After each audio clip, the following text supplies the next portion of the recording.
ये पीछे कच्ची आबादी है कब्रिस्तान के पीछे, और इन्होंने अपनी गटर लाइन जो है ये कब्रिस्तान में निकाल दी हुई है। तो अब ये कब्रें, सारी कब्रों में सारे फुजला पानी, पूरा कब्रें अंदर पूरी पानी के अंदर सारी धंसती जा रही है। सारी चारों तरफ ये गंदा पानी है, सारा गटर का पूरा पानी चारों तरफ। ये कुछ लोगों ने अपनी कब्रों के साइडों में सीमेंट लगा दिया है। ये देखें, ये कब्रें सारी गटर में धंसी हुई है, पूरी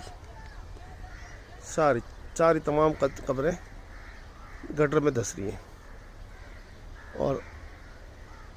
और जहाँ ये जो जितने अरबाब इख्तियार हैं, इन्हें किसी से कोई गरज नहीं।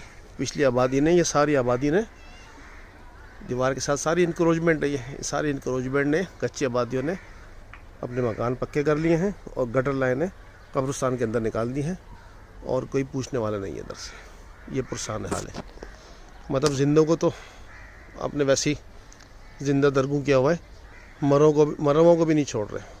कब्रिस्तान के अंदर भी कोई अपने किसी अजीज़ की कब्र पर आए तो यहाँ उसको ये कब्र से, इधर से गटर के पानी से गुजरना पड़ेगा।